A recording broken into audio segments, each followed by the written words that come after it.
ಎಲ್ಲರಿಗೂ ನಮಸ್ಕಾರ.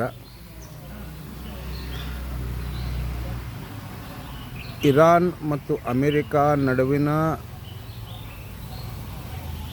ಸಂಘರ್ಷ ದಿನದಿಂದ ದಿನಕ್ಕೆ ಬೆಳೀತಾನೇ ಇದೆ.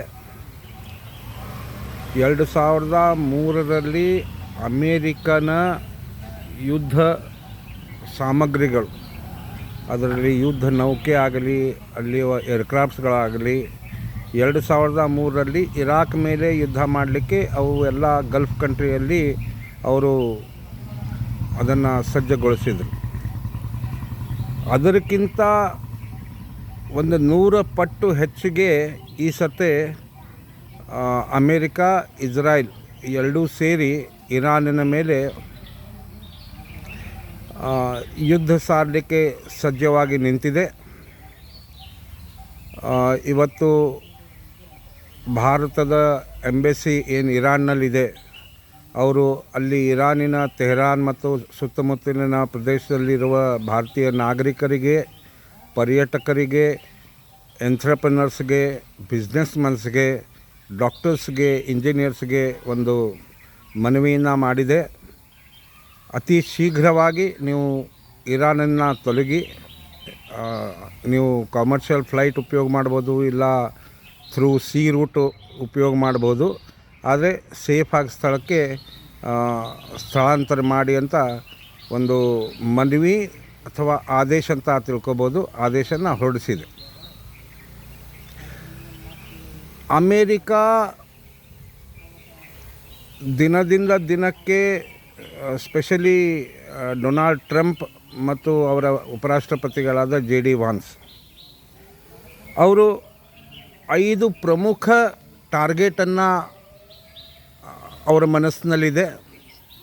ಮೊದಲನೇ ಟಾರ್ಗೆಟು ಸತ್ತಾ ಪರಿವರ್ತನೆ ಮತ್ತು ಅಲ್ಲಿಯ ಏನು ಪ್ರೀಮಿಯಮ್ ಇದ್ದಾರೆ ಅಯಾತುಲ್ಲಾ ಖೊಮೇನಿ ಅವರನ್ನು ಕೊಂದು ಹಾಕಬೇಕು, ಅವ್ರ ಮಗನನ್ನು ಕೊಂದು ಹಾಕಬೇಕು, ಮತ್ತು ಇರಾನ್ನಲ್ಲಿ ಬೇರೆ ಸರ್ಕಾರ ಸ್ಥಾಪನೆ ಮಾಡಬೇಕು. 1ನೇ ಪಾಯಿಂಟ್ ಅವ್ರದ್ದು. 2ನೇ ಪಾಯಿಂಟು ಅಲ್ಲಿಯ ಇರುವ ನ್ಯೂಕ್ಲಿಯರ್ ಎನ್ರಿಚ್ಮೆಂಟ್ ಸೆಂಟರ್ಸ್ ಇದ್ದಾವೆ. ನಾವೇನು ಸಿಂಪಲ್ ಕನ್ನಡನಲ್ಲಿ ತಿಳಿಸ್ಬೇಕಂದ್ರೆ ಅಟೋಮಿಕ್ ಪವರ್ ಇದೆ.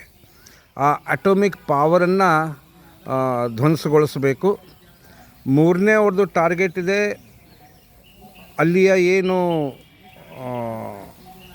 ಆಯಿಲ್ ವೆಲ್ಸ್ ಇದ್ದಾವೆ, ಆ ಆಯಿಲ್ ವೆಲ್ಸನ್ನು ಟಾರ್ಗೆಟ್ ಮಾಡಿ ಅದನ್ನು ಧ್ವಂಸ ಮಾಡಬೇಕು. 4ನೇದು ಮೇಜರ್ ಮಿಲಿಟರಿ ಎಸ್ಟಾಬ್ಲಿಷ್ಮೆಂಟ್ಗಳ ಮೇಲೆ ಸಾಕಷ್ಟು ಪ್ರಮಾಣದಲ್ಲಿ ಬಂಬಾರ್ಡಿಂಗ್ ಮಾಡಬೇಕು ಅಂತ. ಅಮೇರಿಕಾ ತನ್ನ ವಾಯು ಕ್ಷೇತ್ರದಲ್ಲಿ ಎಷ್ಟು ಪರಿಣಿತಿ ಇದೆ, ಅದರ ಪ್ಯಾರಲಲ್ ಆಗಿಯೇ ಇರಾನಿನ ಪವರ್ ಇರೋದು ಅವರ ಹತ್ರ ಇರುವ ಮಿಸೈಲ್ಗಳು.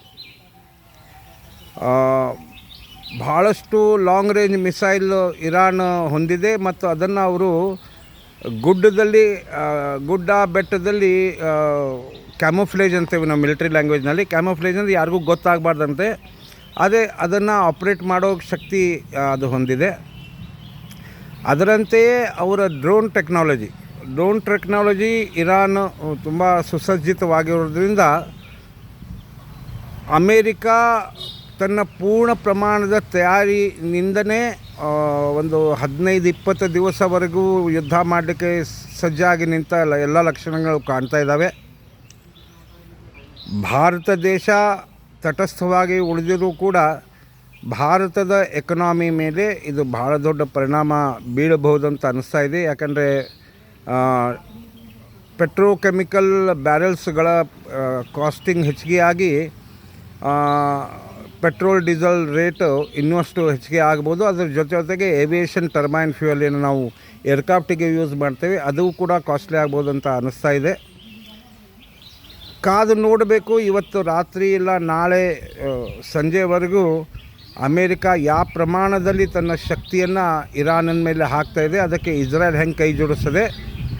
ಆದರೆ ಇವತ್ತಿನ ಇನ್ನೊಂದು ಮಹತ್ವದ ಘಟನಾವಳಿ ಅಂತಂದರೆ ರಷ್ಯಾ ಇರಾನಿನ ಸಹಯೋಗಕ್ಕೆ ನಿಂತಂಗೆ ಕಾಣ್ತಾ ಇದೆ. ಯಾಕಂದರೆ ಇವತ್ತು ಅವರು ಇರಾನಿನ ಹತ್ತಿರ ಇರುವ ಸಮುದ್ರದಲ್ಲಿ ಸೈನ್ಯ ಅಭ್ಯಾಸವನ್ನು ಮಾಡ್ತಾಯಿದೆ. ಅಂದರೆ there is a indication that Russia will support Iran ಅಂತ ಕಾಣ್ತಾ ಇದ್ದಾವೆ. ಅದರ ಜೊತೆಗೆ ಅಲ್ಲಿಯ ಟರ್ಕಿ ಆಯಿತು ಮತ್ತು ಇನ್ನೊಂದೆರಡು ಇಸ್ಲಾಮಿಕ್ ಕಂಟ್ರಿಗಳು ಇರಾನಿಗೆ ಸಪೋರ್ಟ್ ಮಾಡ್ಬೋದು. ಆದರೆ ಮಿಕ್ಕಿಳಿದ ಎಲ್ಲ ಮಿಡಲ್ ಈಸ್ಟ್ ಕಂಟ್ರಿಗಳು ಅಮೇರಿಕಿನ ಪ್ರಭಾವದಲ್ಲಿ, ಅಮೇರಿಕಿನ ಹೆದರಿಕೆಯಲ್ಲಿ, ಯಾಕಂದರೆ ಎಲ್ಲವೂ ಗಲ್ಫ್ ಕಂಟ್ರಿಯಲ್ಲಿ ಅಮೇರಿಕಾ ತನ್ನ ಮಿಲಿಟ್ರಿ ಬೇಸ್ ಎಸ್ಟಾಬ್ಲಿಷ್ ಮಾಡಿರೋದ್ರಿಂದ ಮೂರನೇ ಯುದ್ಧದ ಕಡೆ ಈ ಜಗತ್ತು ಹೊಂಟಿದೆ ಅಂತ ಕಾಣ್ತಾ ಇದೆ. ಅದು ಕಾದು ನೋಡಬೇಕು.